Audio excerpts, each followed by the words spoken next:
할렐루야, 존귀하신 하나님의 이름을 찬양합니다. 오늘도 기쁘고 감사한 마음으로 우리 하나님을 예배하기 원합니다. 6월 13일 화요일 아침 예배를 하나님께 올려드리겠습니다. 기도하겠습니다. 오늘도 우리와 함께 하시는 사랑의 하나님, 주님의 그 사랑과 은혜에 감사를 드립니다. 늘 주님의 사랑만 바라보며 나아가는 우리 모두가 되게 하여 주시옵소서. 주님 또한 특권에 사로잡힌 삶이 아닌 책임을 지며 주님의 기쁨이 되는 삶 살아가게 하여 주옵소서. 우리 주 예수 그리스도의 이름으로 기도드립니다. 아멘. 시편의 말씀으로 우리 하나님을 찬양하기 원합니다. 시편 103편 11절 12절 말씀입니다. 함께 합독하여 있습니다. 이는 하늘이 땅에서 높음같이 그를 경외하는 자에게 그의 인자하심이 크심이로다. 동이 서에서 먼 것 같이 우리의 죄가를 우리에게서 멀리 옮기셨으며. 아멘. 오늘 우리에게 주시는 하나님의 말씀은 로마서 9장 1절에서 18절까지의 말씀입니다. 매일 성경 139페이지에 있습니다. 함께 합독하여 있습니다. 내가 그리스도 안에서 참말을 하고 거짓말을 아니하노라. 나에게 큰 근심이 있는 것과 마음에 그치지 않는 고통이 있는 것을 내 양심이 성령 안에서 나와 더불어 증언하노니 나의 형제 곧 고륙의 친척을 위하여 내 자신이 저주를 받아 그리스도에게서 끊어질지라도 원하는 바로다. 그들은 이스라엘 사람이라. 그들에게는 양자됨과 영광과 언약들과 율법을 세우신 것과 예배와 약속들이 있고 조상들도 그들의 것이요 육신으로 하면 그리스도가 그들에게서 나셨으니 그는 만물 위에 계셔서 세세의 찬양을 받으실 하나님이시니라. 아멘. 그러나 하나님의 말씀이 폐하여진 것 같지 않도다. 이스라엘에게서 난 그들이 다 이스라엘이 아니요 또한 아브라함의 씨가 다 그의 자녀가 아니라 오직 이삭으로부터 난 자라야 내 씨라 불리리라 하셨으니 곧 육신의 자녀가 하나님의 자녀가 아니요 오직 약속의 자녀가 씨로 여김을 받느니라. 약속의 말씀은 이것이니 명년 이때에 내가 이르니 사라에게 아들이 있으리라 하심이라. 그뿐 아니라 또한 리브가가 우리 조상 이삭 한 사람으로 말미암아 임신하였은데 그 자식들이 아직 나지도 아니하고 무슨 선이나 악을 행하지 아니한 때에 택하심을 따라 되는 하나님의 뜻이 행위로 말미암지 않고 오직 부르시는 이로 말미암아 서게 하려 하사 리브가에게 이르시되 큰 자가 어린 자를 섬기리라 하셨나니 기록된 바 내가 야곱은 사랑하고 에서는 미워하였다 하심과 같으니라. 그런즉 우리가 무슨 말을 하리요? 하나님께 불의가 있느냐? 그럴 수 없느니라. 모세에게 이르시되 내가 긍휼히 여길 자를 긍휼히 여기고 불쌍히 여길 자를 불쌍히 여기리라 하셨으니 그런즉 원하는 자로 말미암음도 아니요 다른 박질 잘하는 자로 말미암음도 아니요 오직 긍휼히 여기시는 하나님으로 말미암음이니라.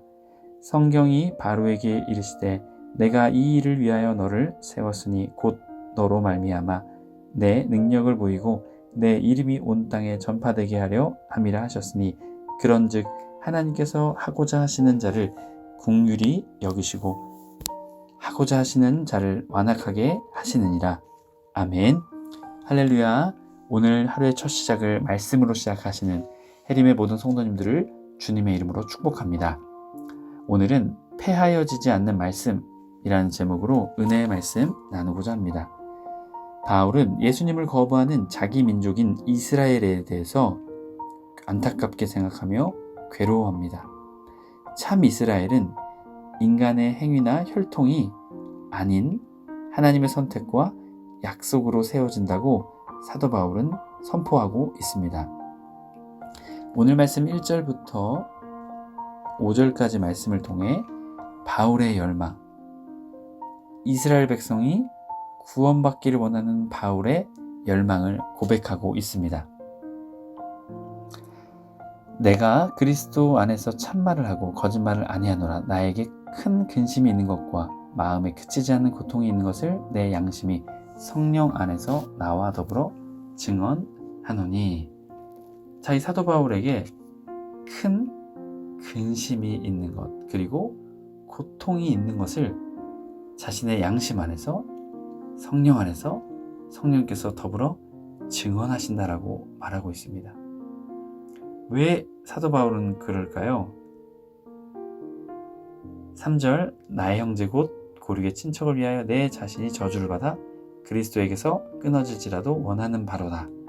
그들은 이스라엘 사람이라 그들에게 양자됨과 영광과 언약들과 율법을 세우신 것과 예배와 약속들이 있고 조상들도 그들의 것이요 육신으로 하면 그리스도가 그들에게서 나셨으니 그는 만물 위에 계셔서 세세에 찬양을 받으실 하나님이시다. 아멘. 자, 이 사도 바울에게 있는 근심과 고통은 무엇일까요?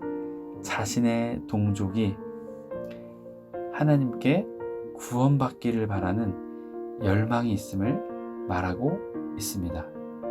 하지만 이스라엘 백성, 이스라엘 사람들은 어땠습니까? 그들에게 있는 놀라운 특권에만 빠져 있었죠.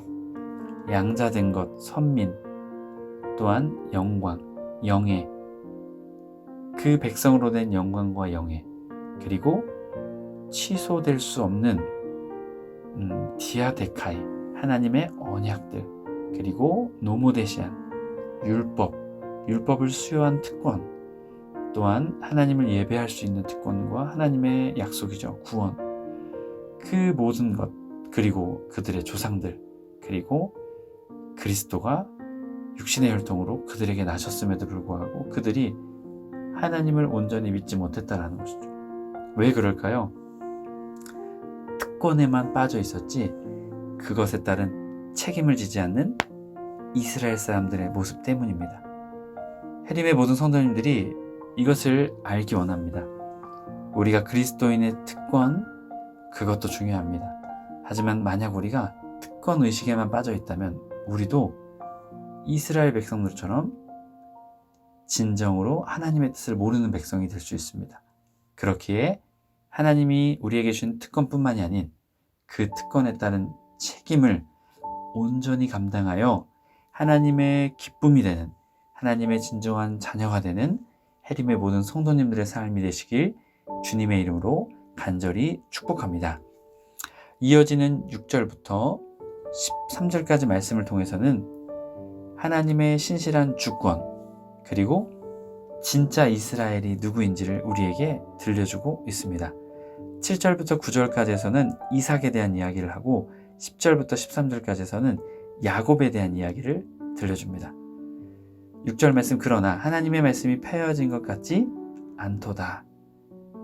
이스라엘에게서 난 그들이 다 이스라엘이 아니요.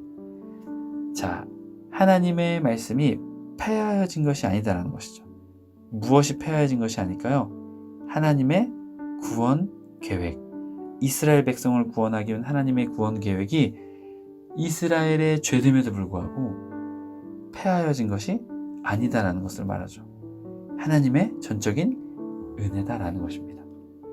네, 그러면서 설명합니다. 7절, 또한 아브라함의 씨가 다 그의 자녀가 아니라 오직 이삭으로부터 난 자라야 내 씨라 불리리라 하셨으니. 자, 이것은 누구를 말할까요? 이스마엘을 말하죠. 하나님의 뜻을 잃어버린 채 하갈을 취하여서 낳았던 이스마엘. 하지만 하나님께서는 약속하셨던 오직 이삭을 통해서 난 자라야만 내 씨라 불리리라 라고 말씀하셨죠. 곧 8절, 육신의 자녀가 하나님의 자녀가 아니요 오직 약속의 자녀가 씨로 여김을 받느니라. 약속의 말씀은 이것이니 명년이 이때에 내가 이르리니 사라에게 아들이 있으리라 하심이라. 여러분, 이것은 무엇일까요? 이스마엘은 제외됩니다. 이스라엘 백성 중에서도 그렇지 않을 자도 있다는 것이죠. 육신의 자녀가 아닌 하나님의 약속에 참여한 자. 그렇기에 창세기의 말씀을 통해서도 말씀하셨죠. 하나님의 약속의 신실성과 이루시는 놀라운 은혜. 아브라함과 사라의 능력이 아닌 무엇입니까? 이삭, 전적인 하나님의 은혜이고 하나님의 약속이다라는 것이죠. 이어지는 10절, 그뿐 아니라 또한 리브가가 우리 조상 이삭 한 사람으로 말미암아 임신하였는데 그 자식들이 아직 나지도 아니하고 무슨 선이나 악을 행하지도 아니한 때에 택하심을 따라 되는 하나님의 뜻이 행위로 말미암지 않고 오직 부르시는 이로 말미암아 서게 하려 하사. 12절, 리브가가 에게 이르시되 큰 자가 어린 자를 섬기리라 하셨나니 기록된 바 내가 야곱은 사랑하고 에서는 미워하였다 하심과 같으니라. 자, 이 리브가를 통해서 나오게 되는 에서와 야곱, 이것이 누구의 뜻이라는 것을 설명합니까?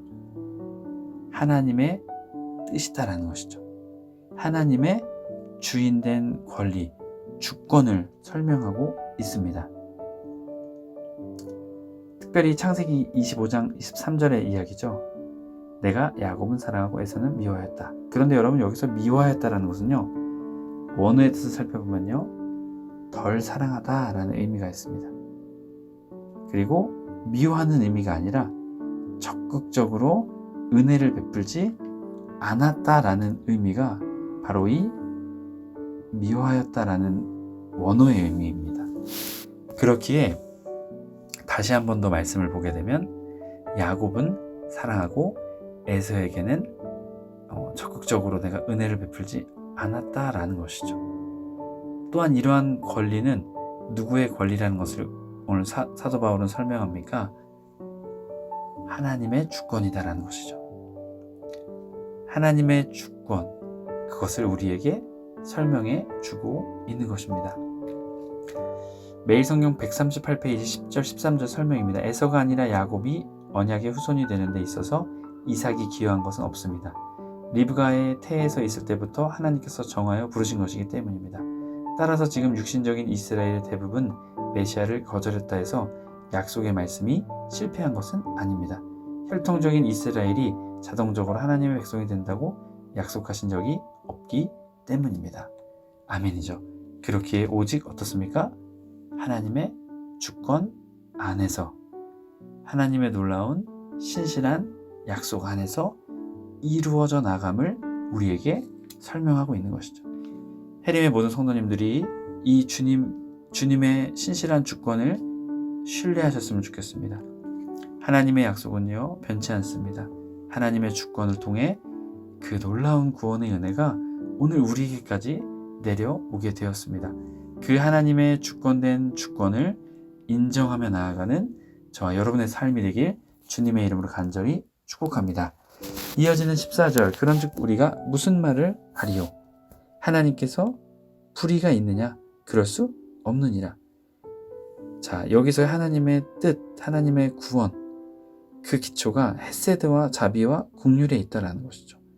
그렇기에 출애굽기 33장 19절의 말씀을 통해서도 하나님의 주권, 하나님의 놀라운 주인 되신 은혜, 그것을 우리가 바라볼 것을 말하고 있습니다. 그러면서 바로에 대한 이야기를 합니다. 15절, 모세에게 이르시되 내가 긍휼히 여길 자를 긍휼히 여기고 불쌍히 여길 자를 불쌍히 여기리라 하셨으니. 자, 이것은요, 하나님의 긍휼의 조건이 죄인의 조건이 아니다라는 것이죠. 이것은, 이 긍휼은 하나님의 조건입니다. 자기 자신의 기쁘신 뜻, 바로 그것이 하나님의 기준이다라는 것을 우리에게 말합니다. 이 기준이 무엇입니까? 주권, 하나님의 주권된 하나님의 놀라운 주권을 우리에게 설명하고 있는 것이죠. 16절, 그런즉 원하는 자로 말미암음도 아니요 다른 백제라는 자로 말미암음도 아니요 오직 긍휼히 여기시는 하나님으로 말미암음이라. 자, 여기서 원하는 것은 바람이죠. 바람, 우리가 바라는 것. 또한 다른 박제라는 것은 노력입니다. 이것을 통해서 사람의 바람과 노력이 아니라, 혈통이 아니라 오직 누구요? 주인 되신 하나님의 주권으로 말미암음이라고 우리에게 분명하게 말하고 있는 것입니다. 17절, 성경이 바로에게 이르시되 내가 이 일을 위하여 너를 세웠노니 곧 너로 말미암아 내 능력을 보이고 내 이름이 온 땅에 전파되게 하려 함이라 하셨으니. 그런즉 하나님께서 하고자 하시는 자를 긍휼히 여기시고 하고자 하시는 자를 완악하게 하시느니라. 여기서 이 완악한다는 것은요, 바싹 마르다는 것이죠. 스클레리노. 우리가 오해하지 말 것은요, 하나님께서 이 바로를 조종하셨다라는 것이 아닙니다. 이 원에서 살펴보게 되면요, 그대로 내버려 두셨다는 것이죠. 방치하셨다라는 것이죠. 그냥 자기 소견대로 살도록 내버려 두셨다라는 것입니다. 여러분, 이것이 바로 하나님의 주권된 권리라는 것을 우리에게 분명하게 말하고 있습니다. 매일 성경 138페이지 14절 18절 설명입니다. 하나님의 선택은 불의가 아니라 창조주 하나님의 고유 권한입니다. 황금 송아지 우상을 만든 이스라엘 백성을 즉시 처형하지 않고 용서하신 것도 주님의 의지이며, 완악한 바로를 그대로 두어 그의 악행을 통해 이스라엘과 열방 앞에 하나님의 능력을 드러내신 것도 주님의 의지입니다. 더 멸망해야 마땅할 사람 중에 긍휼히 여길 자를 정하신 것을 두고 죽어 마땅한 죄인이 불공평하다고 말할 자격이 없습니다. 긍휼히 여길 하나님의 자유를 제약하거나 강제할 존재가 세상에 없습니다. 아멘. 여러분, 우리도 죄인입니다. 죄인이기에 어찌 창조주 되신 하나님의 주권을 우리가 왈가왈가 말할 수 있을까요? 없습니다. 우리는 자격조차 없는 사람들입니다. 오직 하나님의 은혜로 구원받는 자들이기 때문입니다. 그렇기에 하나님의 주권을 인정하며 나아가는 우리의 삶이 되어야 될 줄 믿습니다. 이스라엘 사람들은 그 특권의식에 빠져 하나님의 주권조차도 그들은 인정하지 않는 사람들이 되었기에, 오늘 사도 바울은 이 말씀을 통해 하나님의 주권에 대해서 우리에게 설명하고 있는 것입니다. 우리 하림의 모든 성도님들이 하나님의 주권을 인정하며 나아가는 저와 여러분의 삶이 되길 주님의 이름으로 간절히 축복합니다. 아멘. 기도하겠습니다. 오늘도 우리와 함께 하시는 주님의 그 사랑과 은혜에 감사를 드립니다. 주님, 특권의식에 빠져 책임을 잃어버린 채 살아가는 교만한 백성이 아닌 하나님의 책임, 하나님께서 우리에게 주신 특권과 책임에 최선을 다해 살아가는 우리의 삶 될 수 있도록 주님, 우리를 인도하여 주시옵소서. 주님 또한 하나님의 주권을 인정하며 나아가는 우리의 삶이 되게 하여 주시옵소서. 우리의 삶의 주인, 이 온 세상의 삶의 주인은 오직 하나님이십니다. 하나님의 주권 아래 복종하며 순종하며 살아가는 우리의 복된 삶 되게 하여 주옵소서. 우리 주 예수 그리스도의 이름으로 기도드립니다. 아멘. 주기도문으로 마치고 자유롭게 기도하겠습니다. 하늘에 계신 우리 아버지여, 이름이 거룩히 여김을 받으시오며 나라의 임하옵시며 뜻이 하늘에서 이룬 것 같이 땅에서도 이루어지이다. 오늘날 우리에게 일용할 양식을 주옵시고 우리가 우리에게 죄 지은 자를 사하여 준 것 같이 우리의 죄를 사하여 주옵시고 우리를 시험에 들게 하지 마옵시고 다만 악에서 구하옵소서. 나라와 권세와 영광이 아버지께 영원히 있사옵나이다. 아멘.